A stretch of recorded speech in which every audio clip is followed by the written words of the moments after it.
Hello everyone, जैसा कि मैंने आपको बताया हुआ था कि यूपी पीसीएस मेंस के लिए आपको शुरू करने के लिए तैयारी को सबसे पहले आपको पीवाईक्यू को एनालाइज करना चाहिए सिलेबस को पढ़ने के बाद। यानी कि सिलेबस आपको एकदम क्लियर हो गया, उसके बाद में आप पीवाईक्यू को तैयार करेंगे।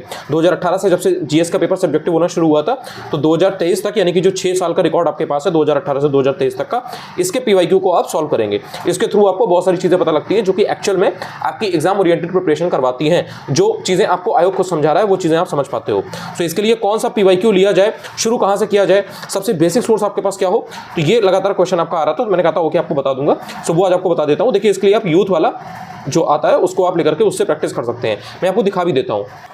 देखिए, अब ये वाला है, ठीक है, इसको ध्यान से देख लीजिए। यूथ कॉम्पिटिशन टाइम का है, ये अपडेटेड है 2024-25 का, और इसमें आपको पूरे 6 साल का 18, 19, 20, 21, 22, 23 6 साल का, और इसके अलावा जो भी आपका सामान्य हिंदी होती है जो कि कंपलसरी वाला होता है, मतलब इसमें 150 नंबर आपके जुड़ते हैं। ऐसा नहीं है कि इसके मार्क्स आपके काउंट ना होते हैं, वो काउंट होते हैं मेंस की मेरिट में। एंड देन आपका एसए, तो वो भी आपको दिया हुआ है, और बाकी जो आपके 6 पेपर है वो तो आपको दिए ही हुए हैं। अब इसकी कुछ खास चीज़ें हैं कि देखो, इसमें जो भी वर्ड लिमिट होती है उसके अकॉर्डिंग आपको आंसर दिए गए हैं, जो भी करंट में जो एग्जाम्पल्स वगैरह चल रहे हैं, क्योंकि देखो ये अपडेटेड है। सो अपडेटेड होने की वजह से क्या है कि इन्होंने जो एग्जाम्पल्स वगैरह इसमें पुट किए हुए हैं, जो केस स्टडी डाली है, वो सारी चीज़ें इसमें अपडेटेड है।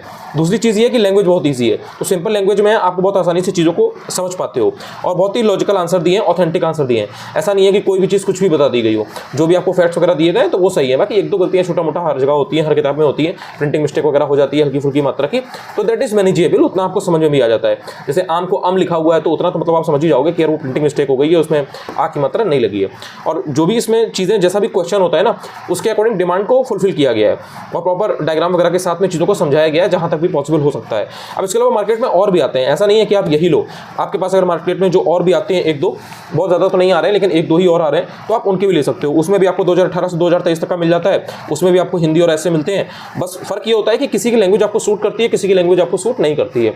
अब जैसे यूथ वगैरह है तो इसकी लैंग्वेज कई बार बहुत ईजी होती है, आप आसानी से चीज़ों को समझ पाते हो, और मेंस में पूरा समझने का ही गेम है।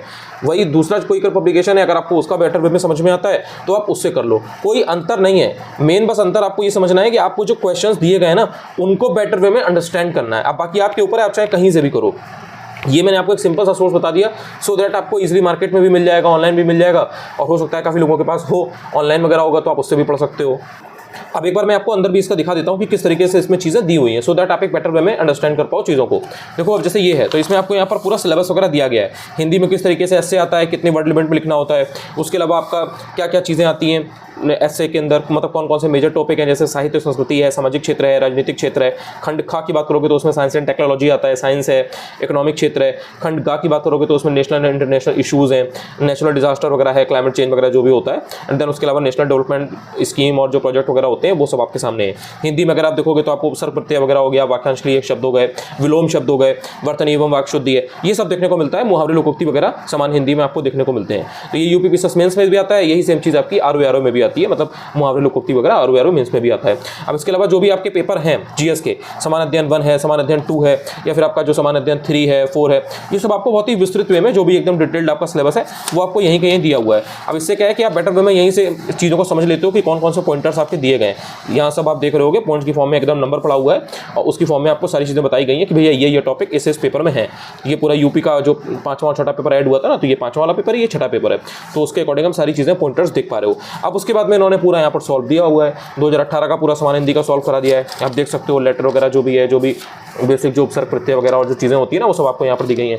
उसके बाद एसए की आप बात करोगे तो जो एसए होते हैं वो भी आपको दिए गए हैं और प्रॉपर एक्सप्लेन करते हैं। देखो, बाकी पब्लिकेशन और इसमें बस एक डिफरेंस ये है कि ये थोड़ा एक्सप्लेन ज़्यादा करते हैं। सो सपोज आपको किसी टॉपिक के बारे में 50 पॉइंट बताए या 30 पॉइंट बताए, अब 30 में से आप 20 भूल जाओगे, 10 तो याद रखोगे ना। अब किसी पब्लिकेशन में सपोज अगर 15 ही पॉइंट दिए हुए हैं और 15 में से 12 भूल गए तो आपके पास क्या बचा? 3 बचा। तो बस यही बात है, तो ये आपको समझना है। बाकी आप अपने हिसाब से देख लो, जिसकी लैंग्वेज आपको सही लगे आप अपना ले सकते हो। अब इसमें देखो आपको डिटेल वे में एक्सप्लेन करके ऐसे वगैरह पूरा दिए गए हैं, और कोटेशंस वगैरह का ठीक ठाक यूज़ किया गया है, प्रॉपर हाईलाइट करके उन्होंने बताया हुआ है। तो पढ़ने में ठीक रहता है, मतलब एक मोनोटोनस नहीं लगता है, बोरिंग नहीं लगता है। बाकी और ये दोनों ही लैंग्वेजेस में आती है, तो मतलब ऐसा नहीं है कि हिंदी में, इंग्लिश और हिंदी दोनों लैंग्वेजेस में आती है। तो इंग्लिश वाले वो इंग्लिश को ऑप्ट कर सकते हैं, जो हिंदी वाले हैं वो they can go for Hindi medium, तो उसमें कोई दिक्कत नहीं है। अब ये जीएस के पेपर यहाँ से शुरू हो जाते हैं, आप देख सकते हो आंसर की क्वालिटी वगैरह आप देखोगे, जो मैं आपको बात बता रहा था ना कि मतलब काफ़ी इन्होंने डिटेल्ड वे में आंसर्स वगैरह सॉल्व कराए हुए हैं। तो देखो इस तरीके से है।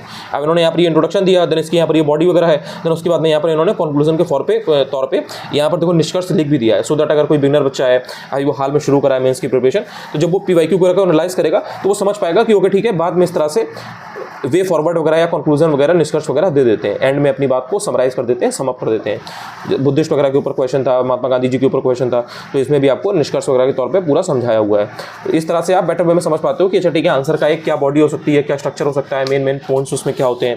अब जैसे ये यूपी का क्वेश्चन है सपोज, तो यहाँ पे इन्होंने जैसे इसमें देखो ये क्वेश्चन क्या है कि give an account of the minerals found in the UP Uttar Pradesh. तो अब इन्होंने इसको डायग्राम के थ्रू समझाया हुआ है। तो आपको ध्यान रखना है कि जब भी कभी आप इस तरीके से यूपी वगैरह के क्वेश्चन को इस तरीके से डील करो जो कि जहाँ पर डायग्राम बन सकता है, तो वहाँ पर डायग्राम वगैरह बना दो, उससे आपका एक अच्छा इंप्रेशन क्रिएट होता है, एंड आपका आंसर जो है वो बहुत बोरिंग सा नहीं लगता है, पढ़ने में मजा आता है एग्जामिनर को, because on the very front वो ये चीज़ आपकी देख पाता है कि आपने डायग्राम बनाया हुआ है, देन आपने उसकी लेबलिंग की हुई है in a very neat and clean way, so बहुत अच्छा इंप्रेशन बनता है आपका। पॉइंटर्स की फॉर्म में चीज़ों को समझाया हुआ है, जैसे यहाँ पर ये जो क्वेश्चन है कि enumerate the core infrastructure elements for smart city development, यानी कि स्मार्ट सिटी विकास के लिए जो मूल अधोसंरचनात्मक तत्व हैं उनको बताइए, यानी कि जो एकदम बेसिक इंफ्रास्ट्रक्चर की चीज़ें हैं वो क्या हैं, उनको आपको बताना है इस किसी भी स्मार्ट सिटी के डेवलपमेंट के लिए। तो अब इसमें इन्होंने पॉइंट्स की फॉर्म में सारी चीज़ें आपको बता दी हैं। तो पॉइंट्स की फॉर्म में जब चीज़ें होती है ना, तो ये साइंटिफिक चीज़ है कि आपका दिमाग ज़्यादा जल्दी और ईजी वे में रिटेन कर पाता है। तो 11 के 11 पॉइंट आप बहुत ईजी तरह से रिटेन कर सकते हो। तो इस तरह से चीज़ें दी गई हैं, आई होप कि आप समझ पा रहे होगे। तो यहाँ से आप शुरू कर सकते हो, आप एनालाइज करोगे तो आपको बेटर वे में चीज़ें समझ में आएंगी। जैसे देखो ये क्वेश्चन है कि व्हाट इज ग्लोबलाइजेशन, इसके जो इम्पैक्ट है सोशल स्ट्रक्चर ऑफ इंडिया पर, इंडिया के सोशल स्ट्रक्चर पर, वो क्या क्या है। तो इस पर उन्होंने प्रॉपर फॉर्मेट ये पॉइंट में पैराग्राफ देकर के बताया हुआ है कि परिवार पर क्या प्रभाव पड़ता है, महिलाओं पर क्या प्रभाव पड़ता है, खान पान और वेशभूषा पर, यानी कि जो ड्रेस वगैरह है, जो आपकी जो अटायर है, जो आपकी क्लोथिंग है, उस पर आपका पहनावे पर क्या असर पड़ता है, जो आपका खान पान है उस पर क्या असर पड़ता है। तो इन्होंने पॉइंट्स की फॉर्म में सारी चीज़ें समझाई हुई हैं। तो आप बेटर वे में अपने डायमेंशंस को खोल पाते हो, जो आपके दिमाग में उस क्वेश्चन से रिगार्डिंग जो भी रिक्वायरमेंट्स हैं जो क्वेश्चन की, उनको आप फुलफिल कर पाते हो, आप सोच पाते हो, तो आपकी प्रैक्टिस अच्छी हो जाती है। जैसे टूरिज्म पॉलिसी है, तो इसमें देखो आपको पॉइंट्स की फॉर्म में सारी चीज़ें बताई हुई हैं, देन आपको यहाँ पर निष्कर्ष दे दिया है। तो ये चीज़ें हैं। तो आई होप कि अब आपको चीज़ें समझ में आ रही होंगी। अब जैसे देखो ये वाला क्वेश्चन है कि why is India oppose to mediation on Kashmir, यानी कि कश्मीर मामले में भारत मध्यस्थता का विरोध क्यों करता है। यानी कि कोई अगर बीच में आ जाता है बंदर की तरह चीज़ें रोटी छीनने, तो इंडिया उस चीज़ को अपोज करता है। तो उसमें इन्होंने डायग्राम के थ्रू चीज़ों को समझाया हुआ है, सो दैट आप बेटर वे में चीज़ों को समझ पाओ। तो ये चीज़ें हैं, आई गेस अब आपको आइडिया लग गया होगा। तो ये वाली किताब है, आई गेस अब इससे आपको आइडिया लग गया होगा कि किस तरह से इसमें चीज़ें दी गई हैं, तो आपको डाउट नहीं होगा। सो बाकी इट्स अप टू यू। तो जब मैं टारगेट्स वगैरह दूंगा या जो भी चीज़ें बताऊंगा, तो आपको ईजिली इसमें मिल जाएंगी, तो आपको इधर उधर भागना नहीं पड़ेगा। तो कोई भी मतलब एक PYQ आप ले लेना, ये लो चाहे कोई और लो, इट्स अप टू यू। तो बस अपने हिसाब से देख लेना, बस होना चाहिए। होगा तो जब मैं किसी टॉपिक के बारे में बात करूंगा या बताऊंगा, समझाऊंगा आपको कि ये चीज़ यार वहाँ पर रिपीट हुई थी, ये क्वेश्चन इसमें आया हुआ था, यहाँ पर ये ऐसा था, तो you will be able to figure out कि ओके ठीक है, वहाँ पर ये चीज़ जो सर ने बताई है, ये चीज़ जो भैया ने बताई हुई है, ये चीज़ वहाँ पर आई हुई थी और ये इस तरह से रिपीट होता है, तो इसको मैं तैयार कर लूँ।